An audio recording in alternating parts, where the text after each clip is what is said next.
Hello again, everybody. Welcome to OCVarsity for our look at what's going on this week in girls basketball. It's the second week of the CIF Southern Section Girls Basketball Playoffs. Steve Fry here with Dan Albano, who's covering girls basketball for us and has made some pretty good predictions. I think so far so good on your predictions, Dan? Doing okay.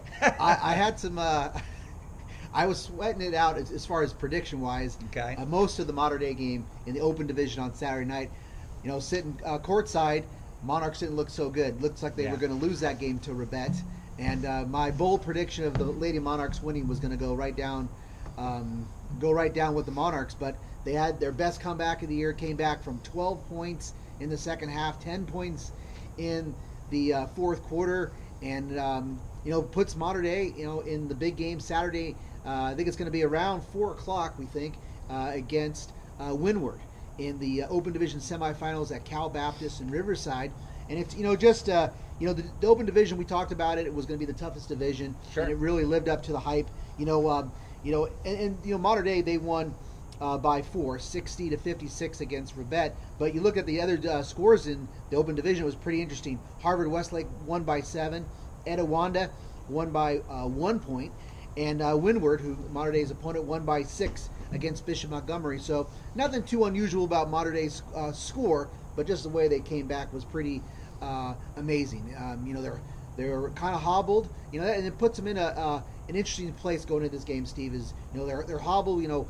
Brooke Dimitri is playing on a really sore ankle, much more sore than I thought. She was limping in pre-games, and she's really limited. She's playing at 60% and still scored 17 points for a freshman against Ribet.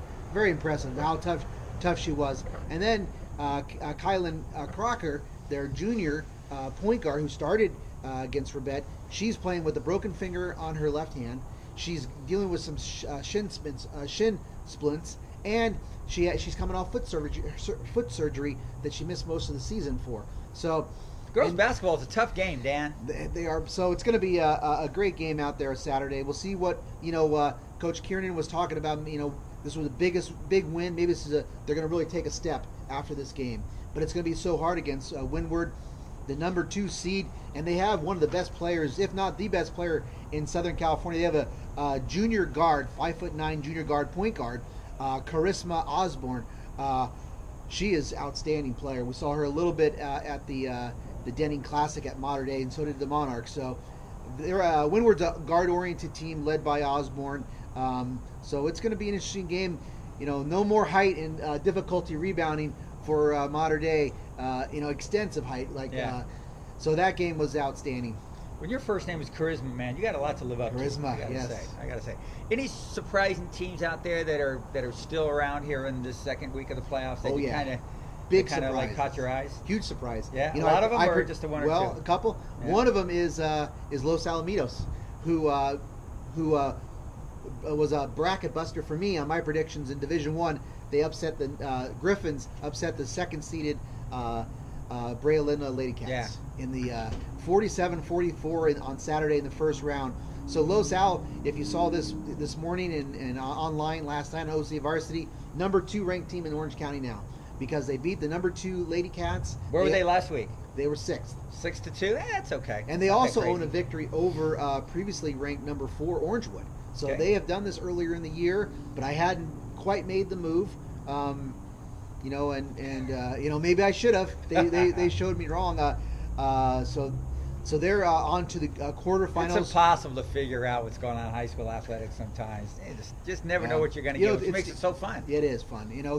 This is Los Al's the team that lost Kylan Crocker to Mater Dei. Yeah. All-county, first team, all-county. Whose brother Cameron was a very good player at Los Al some years ago. Okay. Mm-hmm. All right. So it's been girls like Asia Avenger, who's our athlete of the week this week. Okay. She had 16 points against the Lady Cats, and then Rich Alvarez has done a great job coaching them. His 4th year coach. He's a veteran coach. He's been an assistant a lot of places in Huntington Beach area, Los Al. Coach of the year candidate? Oh yeah, he's coached boys. He's the interesting guy. He's coached boys. He's been back for another run. So he coached the boys coach at Los Al when he was in high school. So he's a veteran guy. Sydney Gandy is another sophomore. They're pretty young too, so they're going to be a team to be reckoned with. Sydney Gandy hit a 3-pointer with 9 seconds left, and there's been a lot of buzzer beaters this last week in basketball playoffs. It's been amazing. Where are you going Wednesday? You know what? I'm on water polo duty this week. Yeah. So you have to follow Steve Fryer on Saturday. You're going to be out at Mater Day. I'll be out there. But we're going to be covering some games. OC Register. We're sending out a couple guys, and we're going to be spotlighting. And one of the games is, I believe, is Foothill taking on Wednesday, playing host to the number 1 seed in their division. I think it's one of the Division 2s, but they're taking on Redondo. I've seen Foothill and play. I think we're going to be at the Sunny Hills game. I think in 3. One of the Division 3s. They've been a surprise team. We're covering that game. Another team where Sunny Hills hasn't made this kind of run, and they're kind of that lost. Who was number 3 in the Freeway League behind the powerhouses of Troy and Sonora? That was Sunny Hills, and they've won 2 games by 4 points to get to where they're at in Sunny Hills. Yeah, in boys basketball, Dan, 3AA for Sunny Hills. We have some of the small schools. Small private schools. Orangewood Academy is advanced. Fairmont Prep is advanced. You got any small schools? The small private schools that are doing really well in the playoffs. Got small Oxford schools or something like that. Yeah, and they're not private though. That's right. I always forget that. They're Magnet. That Anaheim, name sounds private. I know. Oxford Academy, Magnet, but they're the top seed in 3A, and they're 27-1. Yeah. And they are home. They have another great game Wednesday against LaSalle of Pasadena. And LaSalle has got this player, Julia Makabahe, who scored. Yeah, she scored 48 points in her last game. So this is an interesting thing. We talked about the Mater Day game in against Windward and the star girl Osborne at Windward, guard. And now there's this other girl, Julia, here from LaSalle. Oxford Academy, Mater Day. What do they like to do on defense when they just press? So the ball could be taken out of these star guards' hands. Well, that's the plan. We'll see. Yeah, you see what they can do, how well they can press. Okay. So Oxford likes to dial up the press, and I think that might be a key maneuver here against another guard. And then, of course, Anaheim in 5A. I predicted Oxford to win CIF. I predicted Anaheim still going the Lady Colonists number 2 seed in 5A.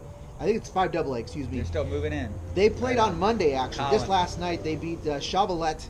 They won 67-52 on Monday night. The game was moved from Saturday because of the Jewish religion considerations for that school. But now Anaheim comes back again and plays on Wednesday at home against Fillmore. So setting up pretty well for Colonists to make a run to the semifinalists. That's great. And then, I got to throw one more out here. Close the show with another buzzer beater in Division 2A. Kennedy got to the quarterfinals. They beat Bishop Ammont 52-51 on a buzzer beater by Tracy Kwan. 3-pointer at the buzzer. The Fighting Irish of the Empire League champs. Man, what finishes we've had. So Open division games were close. These games were close. Between, of course, Jacob Hyen at Northwood on the boys' side. Yeah. And then, these other with the girls. It's been a heck of a opening round. I wonder what the second round's going to be like. You've been entertained.